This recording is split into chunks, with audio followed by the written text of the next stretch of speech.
हर हर महादेव। बोलो शंकर भगवान की जय, पार्वती मैया की जय। बंधुओं, आज के इस वीडियो में आप सब श्रावण अधिक मास कृष्ण पक्ष छठे सोमवार की कथा को सुनेंगे। बोलो शंकर भगवान की जय। हर हर महादेव।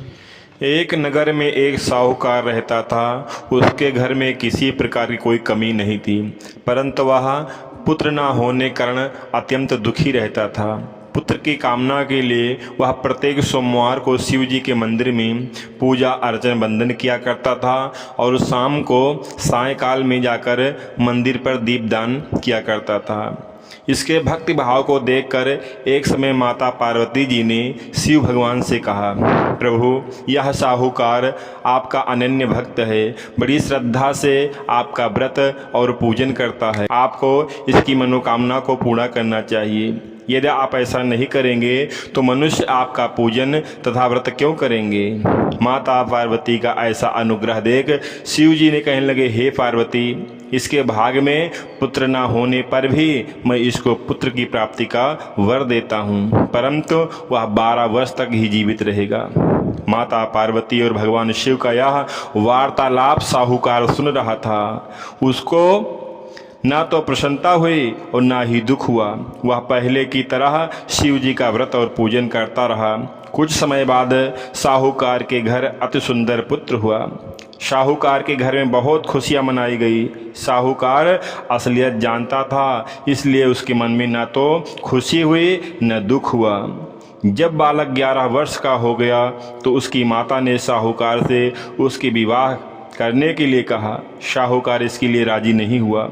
उसने बालक के मामा को बुलाकर उसे बहुत सा धन देकर कहा, तुम बालक को पढ़ने के लिए काशी लेकर जाओ और रास्ते में यज्ञ आदि शुभ कर्म करते हुए जाना, ब्राह्मणों को भोजन, संतों की सेवा करते हुए जाना, दक्षिणा देते हुए काशी जी की ओर चल पड़े। रास्ते में एक बड़ा शहर पड़ा। उस शहर में राजा की कन्या का विवाह हो रहा था, परंतु जो राजकुमार विवाह करने के लिए आया था वह एक आंख से काना था। उसके पिता को इस बात की बड़ी चिंता थी, कहीं राजकुमार को देखकर राजकुमारी तथा उसके माता पिता विवाह में किसी प्रकार की अड़चन पैदा न कर दें। जब उसने सेठ के अति सुंदर लड़के को देखा, मन में विचार आया कि क्यों ना द्वारचार के समय इस लड़के से वर का काम करा लिया जाए। ऐसा मन में विचार कर राजकुमार के पिता ने उस लड़के और उसके मामा से बात की। वे राजी हो गए। फिर उस साहूकार के लड़के को वर के कपड़े पहनाकर घोड़ी पर बैठाकर कन्या के द्वार पर ले गए। सभी कार्य बिना किसी निर्विघ्न के पूर्णता हो गया।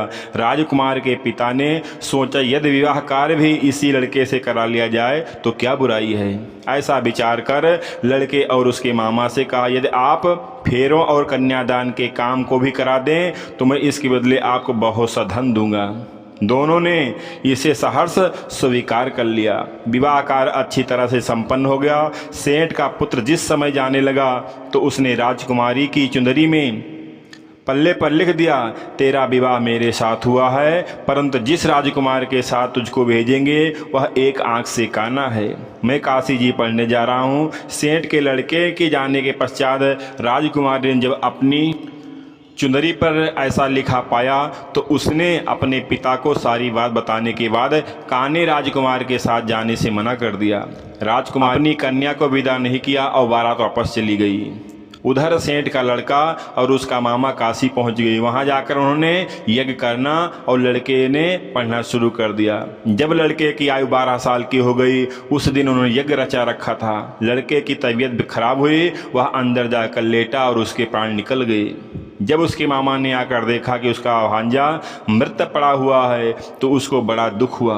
उसने सोचा कि अगर मैं अभी रोना पीटना मचा दूंगा तो यज्ञ कार्य अधूरा रह जाएगा। अतः उसने जल्दी से यज्ञ कार्य समाप्त करवाकर ब्राह्मणों के जाने के बाद रोना पीटना शुरू कर दिया। संयोगवश उसी समय शिव पार्वती उधर से जा रहे थे। रोने और विलाप करने की आवाज़ सुनकर वे वहां पहुंच गए। उन्होंने पाया कि वहाँ एक लड़का मृत पड़ा हुआ है। माता पार्वती कहने लगी, महाराज, यह तो उसी सेठ का लड़का है जो आपके वरदान से उत्पन्न हुआ था। शिव जी ने कहा पार्वती इसकी आयु इतनी ही थी। तब पार्वती ने कहा महाराज प्रभु इस बालक को और आयु दे दो, नहीं तो इसके माता पिता तड़प तड़प कर मर जाएंगे। माता पार्वती के बार बार आग्रह करने पर शिव जी ने उसको जीवन दान का वरदान दे दिया। शिव जी कृपा से वह लड़का जीवित हो गया। शिव जी और पार्वती कैलाश पर्वत की ओर चले गए। शिक्षा पूर्ण होने पर वह लड़का और उसका मामा उसी प्रकार यज्ञ आदि शुभ काम करते हुए ब्राह्मणों को भोजन संतों की सेवा करते हुए अपने घर की ओर चल पड़े। रास्ते में उसी शहर में आए जहाँ की राजकुमारी से लड़के का विवाह हुआ था। वहाँ आकर उन्होंने यज्ञ आरंभ कर दिया।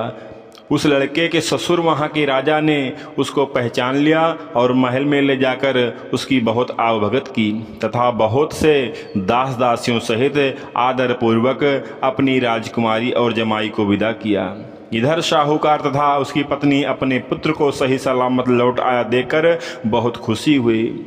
जो कोई सोमवार के व्रत को धारण करता है अथवा इस कथा को पढ़ता या सुनता है उसकी समस्त मनोकामनाएं पूर्ण होती हैं तथा इस लोक में नाना प्रकार के सुख भोग कर अंत में सदाशिव के लोक को प्राप्त होता है। बोल शंकर भगवान की जय, पार्वती मैया की। आप सभी शिव भक्तों को यदि सोमवार की कथा अच्छी लगी हो, कथा समझ में आई हो तो चैनल को सब्सक्राइब नहीं किए हैं तो चैनल को सब्सक्राइब कर लें, बेल आइकन को दबा दें, वीडियो को लाइक करें और औरों भी शिव भक्तों के पास इस वीडियो को भेजकर एक पुण्य का लाभ कमाएं। धन्यवाद। हर हर महादेव।